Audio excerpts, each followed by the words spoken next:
What I mean by that is there's a lot of hype around being an entrepreneur. Yeah. The hustle porn stuff and I work 14 hours a day and sleep two and whatever. That stuff never appealed to me. Yeah. I was looking for two things. I wanted greater freedom and I wanted to Yeah. be able to determine my own future better. Celebrate every little win you get because it's important. And don't feel like just because you didn't make your first $10 million dollars or whatever it is, and these people are Yeah. talking about, that you're a loser or something. That's not true. What you're after. I was after financial freedom, and I wanted just freedom to be able to In general. say, Yeah. yeah, you know what, I'm going to take the rest of the day off. I'm going to go be with my kid and go to the baseball practice and whatever else. It's Yeah. not to say that I'm not thinking about things, in the back of my mind, because I am, Yeah. but at least I'm more present with my family. Let people know.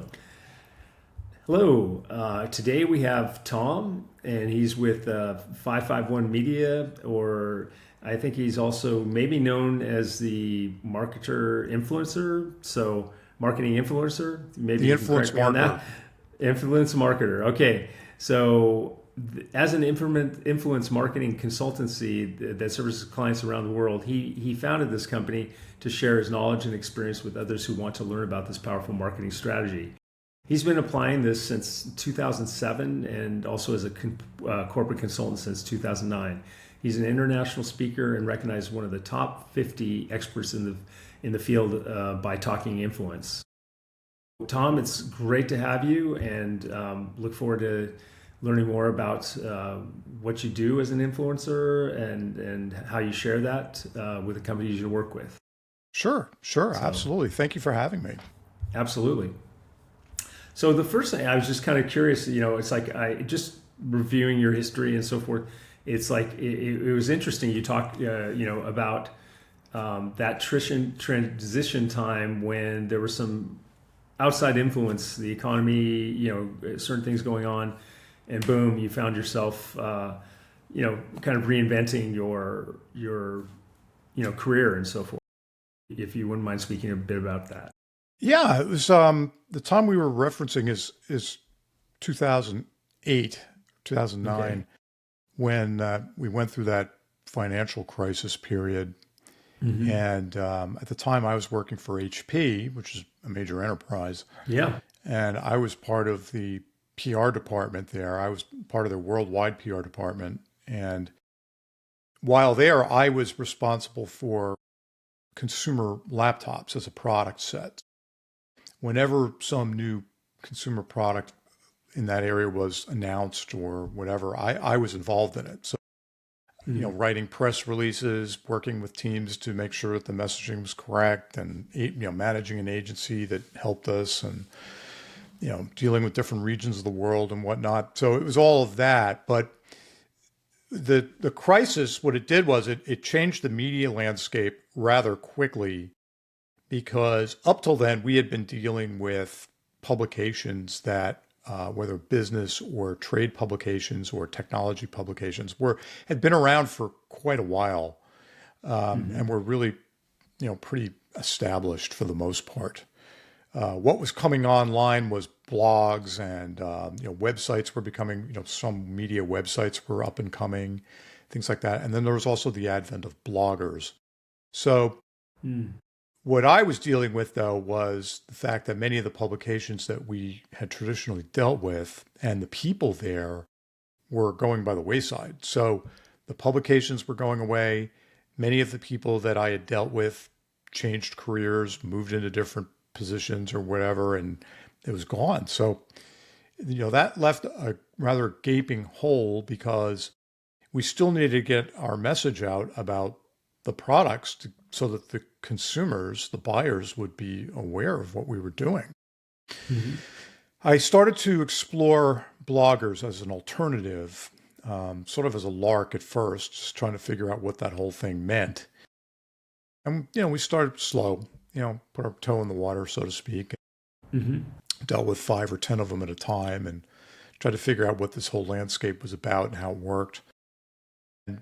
But it was fun, and the content that these people produced for us about the products was really, really great for the most part. And it was quite different than what a media publication or a typical reviewer would publish about it. So that really intrigued me because these folks were a lot more, I hesitate to use the word authentic because it gets thrown around so much these days, but it was authentic. It was genuine. They took the product, they brought it into their environment, they used it in different situations, and they wrote about it.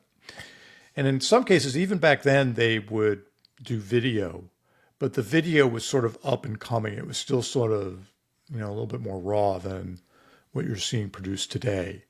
So I continued to do that. And in 2009, at one point, I left HP and I joined a small consultancy that focused on influencer marketing because I was figuring out pretty quickly that this was a fun kind of marketing to do. And I could see that there was a huge upside in it. I didn't really know where it was going, but it was growing like crazy. Yeah. So when I went over with those guys, they said, "Hey, would you mind leading the business to business unit because HP wants to do business with us?" But it wasn't the division that I was in. It was at the enterprise division. So it was all B2B stuff. So I had already done some B2B and I knew plenty of people in the division. So that was a natural. So once there, I had to, start from scratch again, but that was kind of fun. And, we just started experimenting and we figured out what worked and then we doubled down on it and ran campaign after campaign. And acquired more clients along the way. But the main client for me was always HP. So I stayed with the consultancy until around 2000, what was it, 2016 or 2017, something like that. And then I left and went out on my own. And when I went out on my own, I decided I wasn't really going to work with enterprises so much because there's some difficulties in working with enterprises like you and I have discussed a little bit, Alan. Yeah. And one of them is, they're huge monstrosities. So it's kind of like getting things to change there. It's like turning a battleship. So it turns really slow. And then there's layers of approval that you have to go through. And, the procurement system is difficult. So getting paid takes a long time. So, and I was on my own at this point. So I needed to be, more nimble and have clients that were going to respond faster. So I decided to focus on the B2B SaaS area, venture funded firms. But they were building their marketing teams. They were very aggressive. They wanted to get things going quickly. And that all really appealed to me. So I've been doing that ever since. I mean, I'll work with the odd IT consulting firm here or there. And, sometimes another kind of company or two, but for the most part, it's the B2B SaaS crowd that is my mainstay.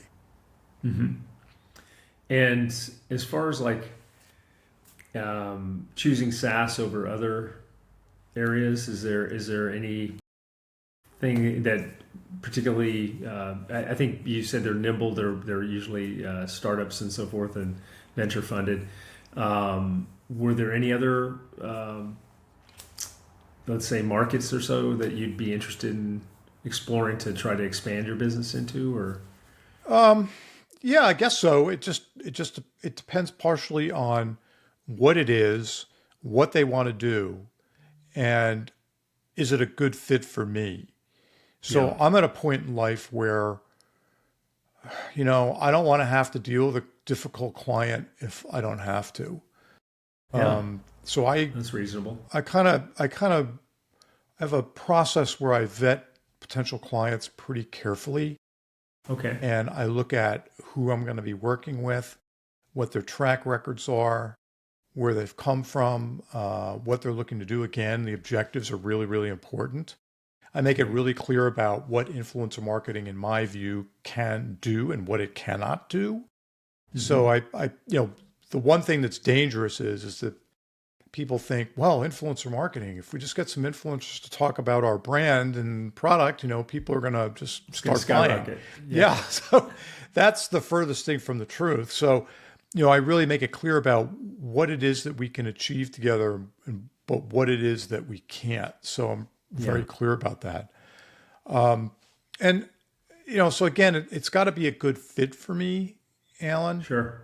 Sure. And I'd rather work with a few clients than multiple clients where I'm doing not a very good job for all of them. I'd rather Right. work with a smaller number of clients and do a really good job for those clients in particular. I So, see. Yeah. but right now I'm sort of in the midst of transitioning my own business model a little bit, and Okay. I'd that's be a result interested to of hear. that's a Yeah. How result of that. what's happening out here in the Sure. marketplace. What do you see happening in the marketplace that's directly affecting your business? Yeah, well, I mean, artificial intelligence is changing everything Mm-hmm. pretty rapidly, and it's a little daunting on one side, but Yeah. it's very exciting on the other. So Right. by daunting, I mean, well, how exactly is it changing things? But what I can see is that, well, you hear lots of talk about things being automated here and automated there, workflows being automated, content being automated, you know, social media promotion being automated, all these things being automated, Right. even customer interaction being automated. And okay, on the one hand, that's very interesting and potentially profitable. But on the other hand, I believe that there is a growing sense of unease as that becomes more and more the case. And I think that Mm-hmm. there is a growing want or need for credibility and authenticity, which only human beings can provide, at least at this Mm-hmm. point. Yes, I know that uh, avatars are going to be coming on the scene in the next couple of years that will almost be indistinguishable from real people, but we're Mm. not there yet. Right. And even if that does happen, I do think there's still a credibility gap. And the reason being is that, well, you and I are having this conversation here on this podcast, Yeah. and we can leverage our own insights and expertise and what have you. We can tell stories, things like that. I'm not sure the avatars are going to be able to do that to the same depth. So it's, there's still going to be a need for people. I mean, people do business with people, I let's hope face so. it. At the end of the day, somebody's still going to, call up and say, hey, we're interested in your solution. Let's Yeah. let's get a demo. We've got a lot of questions. You know, Mm-hmm. is it gonna flow with our tech stack? Integrate with our tech stack. So there's a lot of questions like that, and if they're laying down a lot of money, they want real answers from Yeah. real people. Real people. I don't think avatars are really going to be able to help that. Yeah. So, and then there's just my role as a consultant. Um, I think I'm going to continue to do that, but I'm going to be Mm-hmm. even more selective going forward. Yeah. And I'm going to focus a bit more on creating content for firms and for individuals out there that want to know more about this and how to do it. So I'm Yeah. just going to be a bit more transparent about that. I mean, not that I've been hiding anything. It's just that it's hard to do the consulting on one hand and do all this work for your clients, and then on the other hand, go out and produce content nonstop about about the business or whatever it is, the Right. industry. It takes a lot of time. Yeah. That's a bit of that. Some of that is being automated now, so I think that'll help. But I can just see there's a shift occurring, Yeah. and I'm already making preparations for that. So I'm writing a book. I've got two Okay. ebooks that are going to come out in support of the book. One of those ebooks is done. The other ebook is getting polished up now. Mm-hmm. And then so things like that. And then the business model itself is going to, of course, be adjusted. So Mm-hmm. it's exciting. It'll be a Yeah. little wild and woolly again, as we all enter into this new phase of marketing and Undoubtedly. sales. Yeah. So as far as like it sounds like you're already making adjustments and shifts and things like that, and it sounds like you're starting, like you were saying, you're starting to automate things, and find ways to, because things, research, writing, all that takes, a fair amount of time and sort of, like for yourself, are you a solopreneur or do you work with other people or do you have? I have, I'm for the most part, what you'd consider to be a solopreneur, although I have a virtual assistant, Okay. and a live, living, breathing human being. Yeah, yeah, yeah. I hear you. But I also will work with some strategic partners occasionally to Yeah. get things done. Oh, that's So, a good thing. in the past, there's a woman named Kristen who I've worked with to help with more consumer-oriented influencer marketing projects, Okay. uh, because I don't do that much consumer anymore. So I'll bring Sure. somebody like Kristen in to help that. And if I've got a client that's got a B2B client that's got a lot of heavy lifting to do, I've got some other people out there that know how to do what I do, and I'll bring them into the fold to help. Okay. So because sometimes there is still a lot of heavy lifting. Well, I was going to say, you have, from reading about, I kind of looked at your background and your website and so forth, just to get a feel for what your organization was like. And you were like pretty upfront with like your pricing Hmm. and your what you're giving. But my sense of it was that you're not just like showing up, giving them a few things, and then walking away. It's like you guys are hands on. It seems like you're very committed and invested in the project with that particular client, and you have specific deliverables and specific intention and things like that. So I feel like what's unique about what you do is that it's not like you have a cookie cutter solution for everybody, and it's relatively automatic, and you just kind of move on to the next company you work with, and it sounds like it's a longer process. Can you speak about that a bit? It is, sure. No, that's a great point. The way you phrased it was better than the way I phrased it. Well, invested with the client, because Yeah. that is really key to me. It's critical. Um, Much of what I do is built on how to form relationships with other people, and that's not something that you can just automate. Um, Right. so, for instance, you have a podcast, Alan. Maybe I have a client that might be a great fit for your podcast. Well, I'm going to talk to my client about possibly trying to get them on to your podcast. So I'm going to look at your podcast and its stats and who you've had on before, and Okay. uh, Yeah. you know, the topics you talk about and all of that. And I'm going to bring that to my client and I'm going to present it to them. And if they say, yeah, let's try this, but let's do this spokesperson on our team, yeah, that'd be a great fit. Let's do that. So then I'm going to craft a pitch.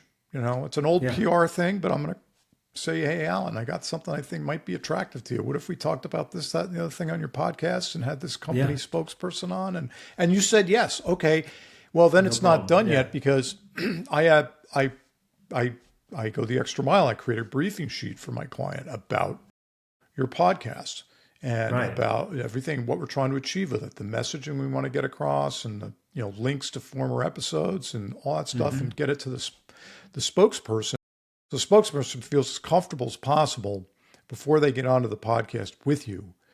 So Yeah. that's an example of like one thing that we do, is to help company spokespeople get into positions where they can co-create content with somebody like you.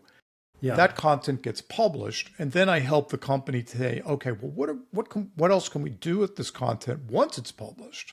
Mm-hmm. That's not the end. That's just the beginning, really. That's, what is it? Churchill said, it's not the end of the beginning of the end, it's the end of the beginning, or something like that. Okay. So it was like the end of the beginning. Okay, so now we've got to the beginning. The end of the beginning is done. So now we're into the next phase. What do we Yeah. do with this content? Well, we've got to get it to their social media team or person, and they can slice and dice it and put it into little Yeah. promotional snippets and do all that kind of good work. And then I teach them about, it's not just, you don't just promote it once. You've got to promote it multiple times over weeks Okay. to help it get To more have it sink traction. in with. Yeah. Let's slice it and dice it differently for the sales team to use. Let's use some of it for getting, talking to the executives about the program itself and, how it's doing. And so all of these things go into it, and then we find other influencers. But part of it is that we've built a relationship with you, Alan, the podcaster, and what if we want to do something else with you later on? Maybe we invite you to one of our corporate events. Maybe we ask you to do a podcast from there during the event. Or maybe we meet up with you at an industry event, right? And do some work with you there. So there's all sorts of other things that then go on once we've established some kind of a working relationship with you. And this is all the stuff that I help them deal with and show them how to do it, like sort of handhold the way through it so that they can then do it themselves at some point. Sure. So my consulting gigs, for them to work, I've got to work with a company usually at least 6 months. Okay. Because that's a big commitment. Yeah. Yeah, it is. But if you think about it, what they're getting with me for the price they're paying is a lot cheaper than it would be for a typical agency. Or to hire someone, right? Or to hire somebody. Right. And then you've got to deal with, paying all the overhead and the insurance and, all that kind of stuff. So, all I'm concerned with the company is the program itself and how we're meshing it with their other marketing and trying to achieve their business objectives. Yeah. So one of the things that I'm concerned with too is I want to create as much high quality long form content for the client as possible. So that stuff lives out there. When you say long form, can you describe that a little bit? Yeah. So like blog posts, articles, podcast episodes, video cast episodes. Could be a blend of those things. So all of that stuff, LinkedIn articles, all of that stuff lives for a long time online. And I've noticed that it is searchable for a long time as well. And actually, the longer it stays out there and gets promoted, the better it does in terms of the long tail effect. So this is something, so when your buyers are coming to look at your company and your product or solution, and they're finding your spokespeople have been on this podcast and this video cast, and they've been seen with thought leaders at this industry event or whatever, it adds credibility to your company and its solutions. So it's not just reading about you on G2. It's not just reading some reviews somewhere here or there. And then most likely, if we're doing things right, your product and solution and brand are getting talked about by these influencers inside of, what I call the dark funnel. So it's private message groups, it's private LinkedIn groups, it's Slack channels, it's things like that. So your brand is being discussed where you can't even see it now. Where marketing automation software or marketing attribution software can't quite pick up yet. But I think this is changing with AI. Yeah. So I think that's one of the changes we're going to see in 2026 is that with AI, we're going to start to see a lot more attribution come about, and the dark funnel will be a little less dark. Interesting. Wow, it's great that what I like about you have a flexibility and an openness to see these things as opportunities that other people might view as challenges. You've already are making adaptations and figuring out new ways to present what you do and adapt it to the changing landscape in marketing and so forth. So good job. Yeah. It's interesting to me. It's I think, Alan, it's a situation where you either do adapt or you're going to get bypassed. And it's happening, as you know, like it's like a train leaving the station. And it's starting to get so fast that you might not be able to grab on at some points. Yeah. I'm just grabbing on and jumping on Good the for you. train and Yeah. trying to, Because it's not an easy train to catch. oh, it's not. It's, It's, right? we're all running, we're all trying to catch up, to grab on. So, but Yeah. it's, like I said, it's exciting too. There's a part of it Yeah. that's really exciting. I mean, 10 years ago, if you had told me, well, I could prompt, an AI engine and ask it to research a company for me and then continue to prompt it and then actually Yeah. treat it as a strategic partner rather than just a query and, a Q&A tool, Yeah. I would have told you were crazy. But Which whether it's Chat GPT or Perplexity, do you have a preference for yeah, there's an research or? influencer I follow on LinkedIn named Dan. Okay. He's based over there in the UK. I can't recall his last name at the moment, but he said something the other day which kind of clicked with me because I'd already been doing it intuitively, but Yeah. he said it overtly, and I was like, "Gee, that's true." He said you should be using these tools based upon what your need is. Hmm. So for me, ChatGPT is like a really great general go-to tool. Yeah. However, if I want to do deeper research, I'm going to go to Perplexity. So I just Hmm. find that the research it pulls up is a bit better. Yeah. And then if I'm That's going my to, experience too. yeah, yeah, I've had some other friends of mine who are in other fields tell me that from the research point of view, they think Perplexity is stronger too. Hmm. But then if I draft something like an idea, whatever, in ChatGPT, I'll run it through Claude. Okay. Yeah. Also, and I'll say, hey, tell me what you think of this. Don't hold back. And then here's another experiment to give yourself something fun to try. Huh.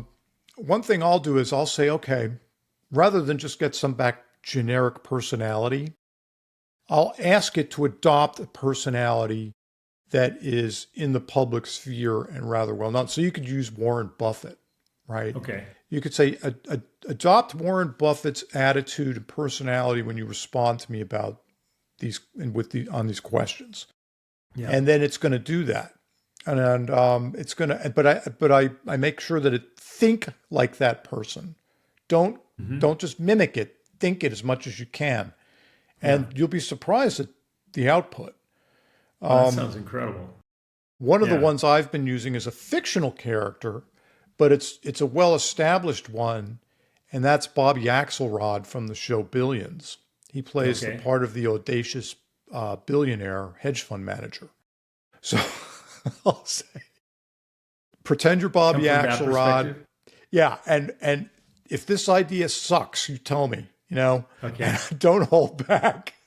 And I find that, it it's not going to say it sucks just because I told it to, but Sure. it actually it's an interesting way to experiment with the tools because it helps break you out of your current thought patterns Mm. and to experience things. Maybe I should be more aggressive about that, or maybe I should think more deeply about that, like Warren Buffett would. Look Yeah. at the longer game here. Maybe I should pull back and hold back for a while before putting my chips back in. Uh-huh. So that's one thing I've been experimenting with and having a lot of fun with. Good for you. Yeah, I think it's good. I think it's good when we're going to all have to deal with AI in some fashion at some it's already intersecting with our lives right now, but it's almost like um, like you said, catching that train, making sure it's like you have a choice. You can either just let the train go by and be a victim of whatever the results may be, right? And then the other is to grab on and really embrace it and see what it's capable of and how it can assist you. And so it seems like you've found some good tools and ways to utilize it. And I'm sure in the coming months and so forth, you're just gonna new things will pop up, and you find new ways to utilize it, especially in what you offer to your clients and so forth. So it's Yeah. So the other thing interesting. is these are things from my company perspective that I Yeah. experiment with. No, but I've also got to experiment with these tools so that I can relay to my clients what I think would work for them. Mm-hmm. So, I'll do things like run competitive checks through these engines, these tools to Yeah. see, well, how are we doing compared to the competitors in this space? Mm-hmm. What influencers are they working with that we're not, if they are at all? Yeah. What other influencers perhaps should we be looking at? So these tools are like way beyond anything I could have imagined 5 years ago. Oh, You yeah. know, so they really can help me as a marketer figure out what influencers I should be talking to for my own business and what influencers I should be talking to for my client on behalf of my clients. Sure. Mm-hmm. So, and that's radically changing. I mean, it's gotten to the point where I don't go to Google very much at all anymore to search Mm-hmm. anything. I'll Yeah, go it's to almost like on a crude level, right? It's like Google is, it's great for looking up a restaurant or someplace you want to travel to or yeah, something like that. But if you I want a was deeper looking up, dive, I was out of nostalgia the other day. I was trying to find a little reference to, I was wondering whether a shop that used to exist in Cambridge, Massachusetts was still there or not. And I was going on Google and I was like, I'm not finding anything. So I went to Grok and got the answer yeah. like that. And then I got the Wow. history as to when it closed and then when, the people that had worked there had opened a different shop somewhere. So it was really, it gave me everything and more I'd wanted Yeah. much faster and in much more depth than Google finding some link but then Google's also changing things too. I mean, they've got their own Well, they Gemini have. and, Yeah. but I don't particularly like Gemini that much, but that's just me. I don't think you're alone. I mean, I think that I think they're, playing catch up in a sense. It's a little bit, and I'm sure it'll continue to evolve and improve and so forth as it goes through the whole learning iterations or whatever they do, Yeah. on such a massive scale. But yeah, I'm curious about how that's going to affect so many different things, especially around enterprises and business and so forth, and dealing B2B and all that stuff. So Mm-hmm. yeah, so I think that wow, we covered a fair bit of ground, and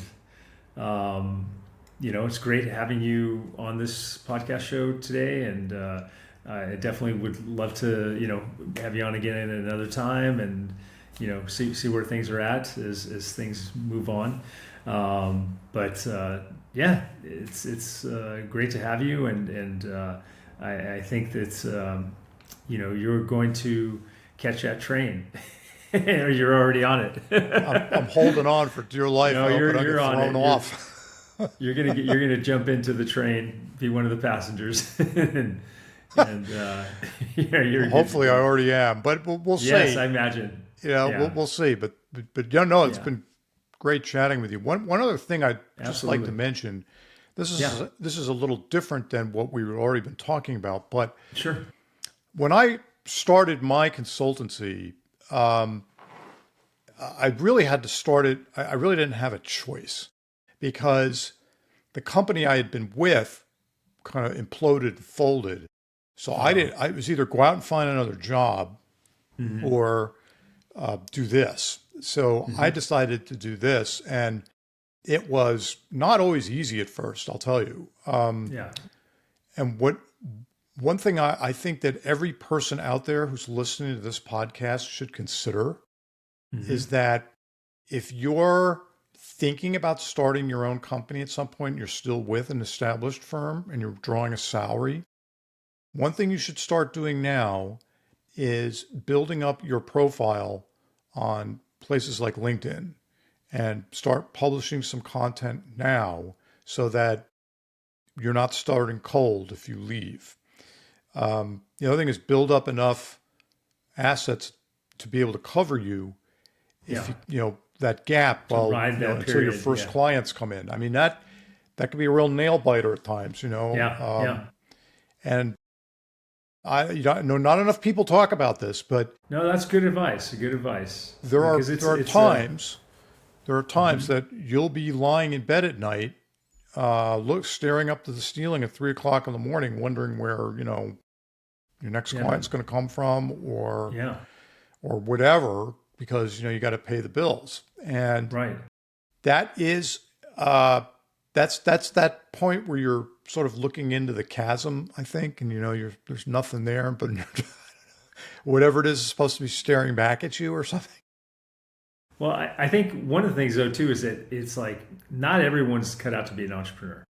It's just like, you No. know what I mean? Like if there's a an ability, somebody has to be willing to take risk. It's just it's like it's going to involve, there's going to be higher highs and lower lows. It's just it seems to me anyway, just from my own owning a small business and so forth. So no, but I think it's great to bring that up because these are the things that maybe aren't considered. Maybe choices are made to just jump into something because it seems like the right next thing to do, and they haven't really quite mapped it out or prepared or started to, like you said about LinkedIn and so forth, is to add content and write about things and establish a presence beyond just their work life with whatever they're doing at the present moment. So, Yeah, good advice. I think it pays to be honest with yourself. And what I mean by that is know what you really want, rather than what the world tells you should want. Mm-hmm. And what I mean by that is there's a lot of hype around being an entrepreneur.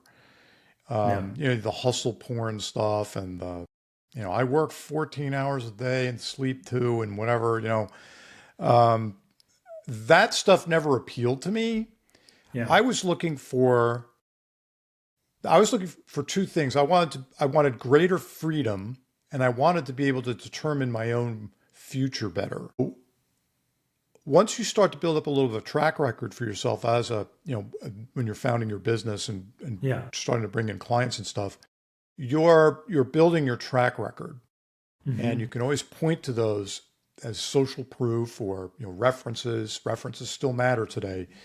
And that's important. So celebrate every little win you get, because it's important. And don't feel like just because you didn't make your first $10 million or whatever it is, and these people are talking about, that you're a loser or something. That's not true. Know what you're after. So again, I was after financial freedom, and I wanted just freedom to be able to, in general, say, you know what, I'm going to take the rest of the day off. Mm-hmm. I'm going to go be with my kid and go to the baseball practice and whatever else. Yeah. It's not to say that I'm not thinking about things, in the back of my mind, because I am, but at least I'm more present with my family. So that's very important to me. Yeah. If you don't have a family yet or something, it might not matter, or that might not matter, but just know what you want. Because some people just want to be a solopreneur and make enough money to be comfortable, do what they want. And, other people want to build a giant business and whatever. So just be honest with yourself about what it is that you want to achieve, and then write that down on paper and then go after it, But don't buy into somebody else's dream, because there's lots of people selling dreams out there. Yeah. Look at me and how great I am. And I have this huge house in the ocean and and it's like, okay. But at the same time, what do you really want? That's the question. That was good for them. What do you want? Thank you. I appreciate that. Yeah. Thanks for sharing that, Tom. And well, if we're on a founders podcast, I think it's something that doesn't get talked enough about, Alan. Yeah. No, I appreciate that. That's good. I'm glad you shared that, and everything else you shared too, I think was very relevant. And but otherwise, I wish you the very best of success coming into 2026, and curious, how the adjustments you're making, turn out in terms of the, where AI is going, where the marketplace is going, et cetera. And hopefully you'll have made the adjustments in time and be able to integrate it into your offerings to your clients, and you'll be a roaring success for 2026. That's what I'm hoping for. Hey, here's to that. Hey, to you Yay. too. I think we're All all in right. the Thanks. same boat, but thank you very Yeah, much. I appreciate you having me on. absolutely. All right, Tom. Take care. Bye bye.